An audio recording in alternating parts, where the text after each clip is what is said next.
cannot let this moment pass us by. It's now or never. You're right. We must act decisively. The words hung in the air like the summer humidity, impossible to take back and devastating in their impact. He stood there, his weathered hands still carrying the silver tray he had been ordered to present, while her voice echoed across the veranda for all the distinguished guests to hear. Have you ever spoken words you wish you could gather back like scattered pearls, only to realize too late the damage they had caused? The pain of public humiliation cuts deeper than any physical wound, leaving scars that time cannot always heal. The year was 1858, and the sprawling cotton plantation known as Willowbrook Manor stretched across the Mississippi Delta like a kingdom unto itself. The white columns of the main house gleamed in the afternoon sun, a testament to the wealth extracted from the soil and the souls who worked it. The air carried the scent of magnolias and the underlying musk of human toil, a peculiar contradiction that characterized the antebellum South. For 20 years this land had been under the ownership of the Reynolds family, though few knew that the actual proprietor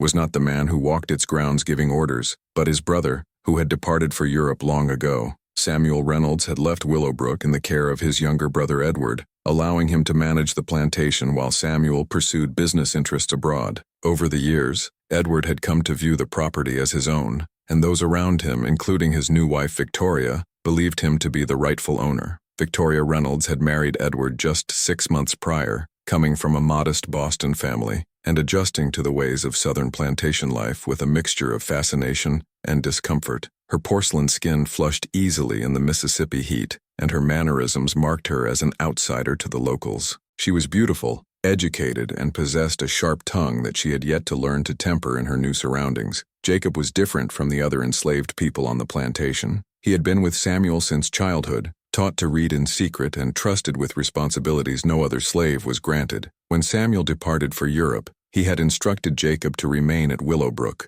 to observe and report back through coded letters carried by sympathetic merchants. Jacob played his role perfectly, appearing to be just another house servant, albeit one who carried himself with a quiet dignity that some found unsettling. For nearly 2 decades, Jacob had served as Samuel's eyes and ears, documenting the cruelty of Edward's management and the deterioration of the plantation's finances through secret correspondence. What no one at Willowbrook knew was that Samuel Reynolds had undergone a profound transformation during his years in Europe. Influenced by abolitionist circles in London and Paris, he had come to reject the institution of slavery that had built his fortune. He had spent years developing a plan to free the people he had once owned and transform Willowbrook into a cooperative farm where former slaves would work as paid laborers with the opportunity to eventually own portions of the land. Jacob was central to this plan, having proven his intelligence and loyalty over the years. Samuel had chosen this moment to return, arriving unannounced at his own plantation disguised as a common servant, a role Jacob had arranged for him to assume temporarily,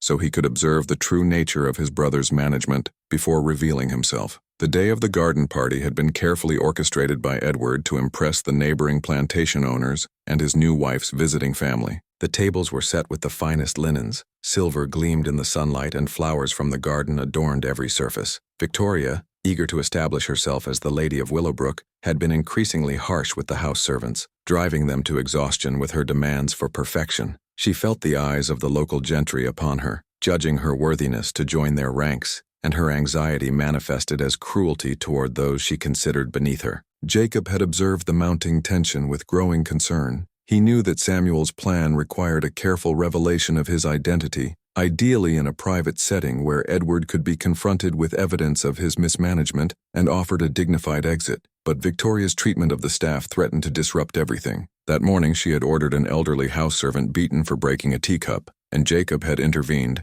suggesting that Samuel, who was posing as a newly acquired servant, could take over serving duties for the party. Edward, always eager to display new possessions, agreed, unaware that he was placing his own brother in the path of his wife's unpredictable temper. As the party progressed, Victoria became increasingly agitated. Her family, particularly her father, seemed unimpressed by Willowbrook, making subtle comparisons to larger plantations they had visited. Edward was drinking heavily, leaving Victoria to manage the impression they were making on their guests. When Samuel, in his role as servant, approached with a tray of champagne glasses that trembled slightly in his unpracticed hands, Victoria saw an opportunity to assert her authority and deflect attention from her own discomfort. The moment unfolded in slow motion for Jacob, who stood nearby watching helplessly as Victoria raised her voice to address not just Samuel, but the entire gathering. "Look at this useless creature Edward has acquired," she announced with a laugh that didn't reach her eyes. "He cannot even carry a tray properly. I told my husband that Northerners make poor servants, lacking the natural subservience of our Southern Negroes.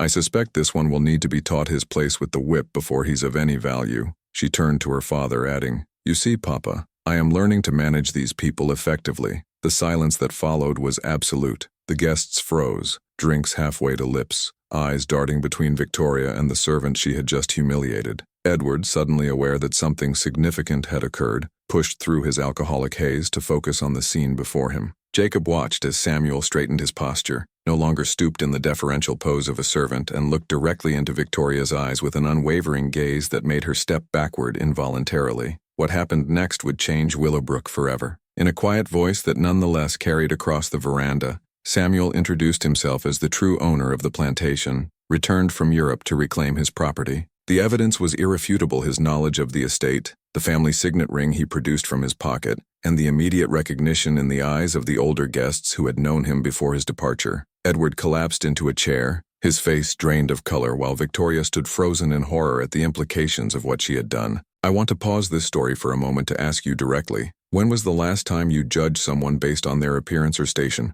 only to discover later how wrong you had been? I know you may never have shared this with anyone. It's that pain we keep thinking no one will understand. But here, in this space we're creating together, your experience matters. If you felt this silent shame, leave in the comments just the words, 'I misjudged too,' and see how many people share this invisible wound. Your comment could be the first step for someone to realize they're not alone on this journey." Let's continue the story now, but carrying this reflection with us. The revelation of Samuel's identity sent shockwaves through the plantation community. Edward was immediately stripped of his position, his years of mismanagement and cruelty laid bare through Jacob's meticulous documentation. Victoria, humiliated beyond recovery, retreated to her family's home in Boston, filing for divorce on grounds that would not implicate her own behavior, but rather cited Edward's deception about his true position at Willowbrook. What Victoria never discovered was that her public cruelty had actually accelerated Samuel's plans in an unexpected way. Samuel had intended to implement his emancipation plan gradually, allowing time for adjustment and training. But witnessing the casual cruelty displayed at the garden party convinced him that immediate action was necessary. Within a week of reclaiming his identity, Samuel announced to the assembled slaves of Willowbrook that they were to be freed, and offered employment contracts. Those who wished to leave would receive a stipend to start new lives elsewhere. Those who stayed would work toward eventual ownership of land parcels. The neighboring plantation owners were outraged, threatening boycotts and violence, but Samuel had prepared for this, securing support from influential abolitionists and businessmen in the North who helped protect Willowbrook during the turbulent transition. Jacob, who had spent years living a double life, now emerged as Samuel's right hand in the transformation of Willowbrook. His knowledge of both plantation operations and the needs and capabilities of the formerly enslaved people made him invaluable, yet his position created new tensions. Some former slaves resented his elevated status and years of perceived privilege as a house servant. Others questioned whether his loyalty to Samuel made him complicit in their suffering. Jacob found himself caught between two worlds, trusted fully by neither. The greatest challenge came from within the community of freed people themselves. Marcus, who had been the overseer under Edward's management, had earned his position through a willingness to enforce brutal discipline on his fellow slaves. Now, with freedom declared, he faced the hatred of those he had tormented. Samuel, believing in redemption, offered Marcus the same opportunity for employment as the others, arguing that his knowledge of cotton cultivation was valuable to their collective success. This decision created a deep divide among the freed people of Willowbrook, with many refusing to work alongside a man they viewed as a traitor to his own people. Marcus himself struggled with his new position. The habits of cruelty and domination were not easily abandoned, and he chafed under a system where he held no special authority. Privately, he began to contact neighboring plantation owners, offering information about Samuel's operations and the defensive measures in place at Willowbrook. He believed that when the inevitable violent suppression of Samuel's experiment came, he would be rewarded with restoration to his position of relative power. What Marcus didn't realize was that another former slave, a woman named Esther whose back bore scars from whippings he had ordered,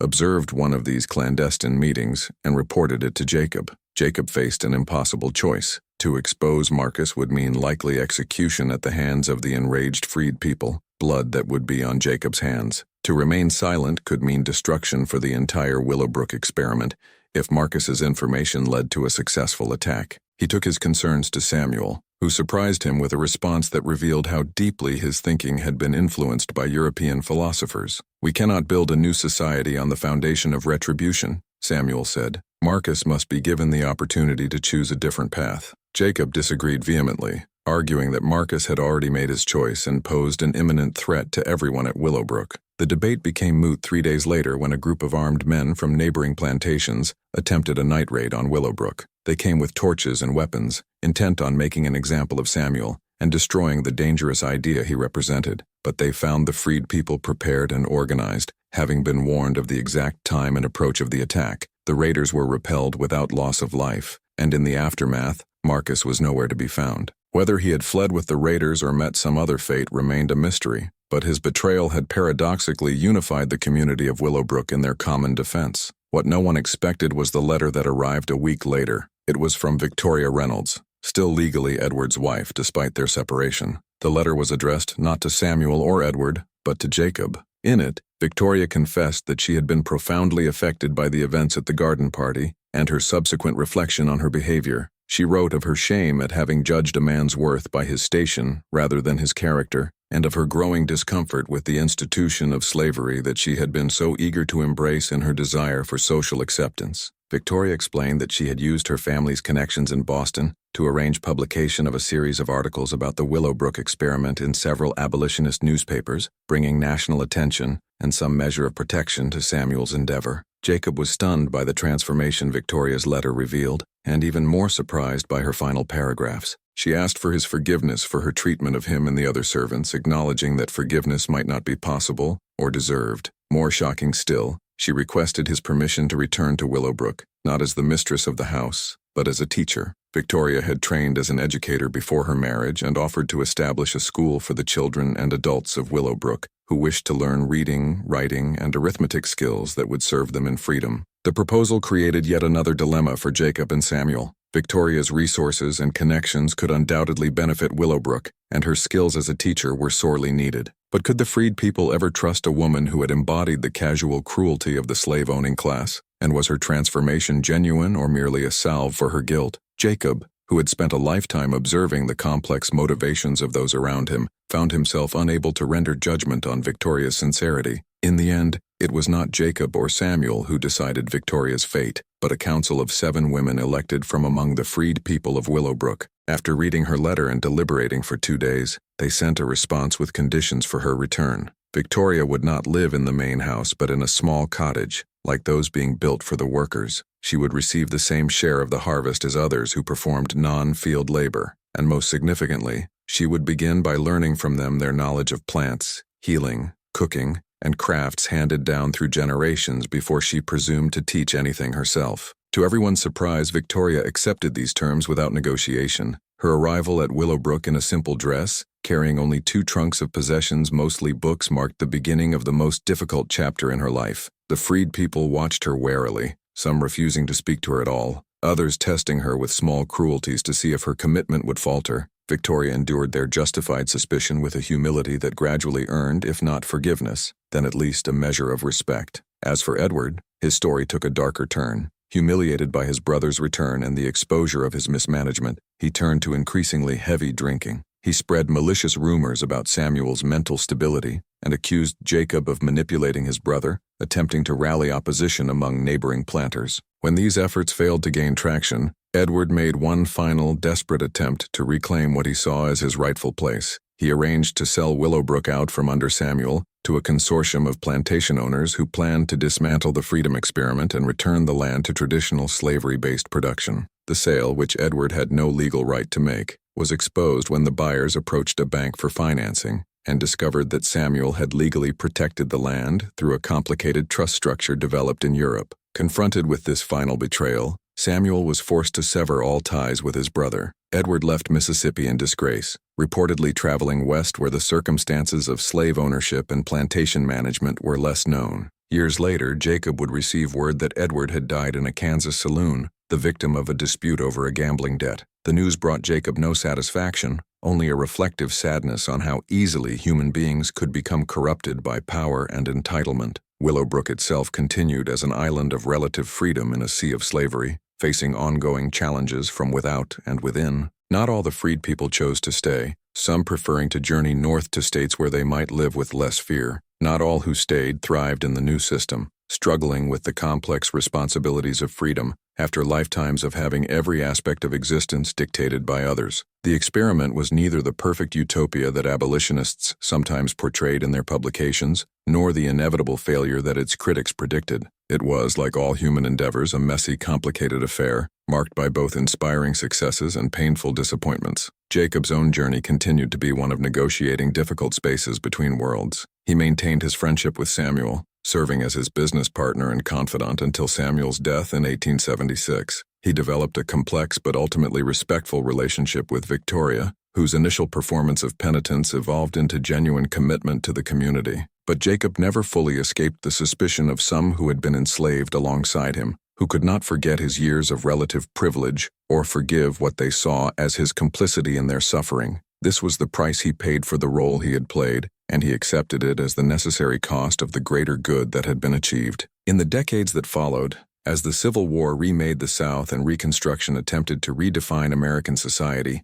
Willowbrook stood as a testament to what was possible when people confronted their preconceptions and chose a different path. The story of the garden party where a plantation owner disguised as a servant was publicly humiliated by a woman who did not know his true identity became a parable passed down through generations of the Willowbrook community, a reminder of how appearances and assumptions can lead us tragically astray. The truth about human dignity is that it exists independent of status or station, undiminished by the labels society places upon us. The greatest betrayal in the story of Willowbrook was not Edward's mismanagement of his brother's property, or Marcus's collusion with those who sought to destroy the freedom experiment. It was not even Victoria's public humiliation of a man she assumed was beneath her consideration. The greatest betrayal was the one at the foundation of the entire system, the betrayal of our common humanity that allowed one person to claim ownership of another. It was this betrayal that Samuel, Jacob, Victoria, and the community of Willowbrook struggled to overcome, each in their own imperfect way. As we reflect on these stories from our troubled past, we must ask ourselves what systems we participate in today that might be judged by future generations as equally incomprehensible in their inhumanity. What blind spots do we maintain? Whose humanity do we fail to recognize? The lesson of Willowbrook is not that good intentions are enough, or that redemption is easily achieved. It is that change begins with clearly recognizing the full humanity of others, and then having the courage to act on that recognition, even when it requires us to transform everything we thought we knew about the world and our place in it. If these stories of courage and betrayal during the slavery era touch your heart as they touch mine, I invite you to join our community. By subscribing to the channel, you'll have access to carefully researched stories that reveal long-hidden truths about our past, helping to understand wounds that still echo in our society. It's not just about knowing history, but about honoring the memory of those who lived these realities. Click subscribe and let's journey together in discovery and reflection.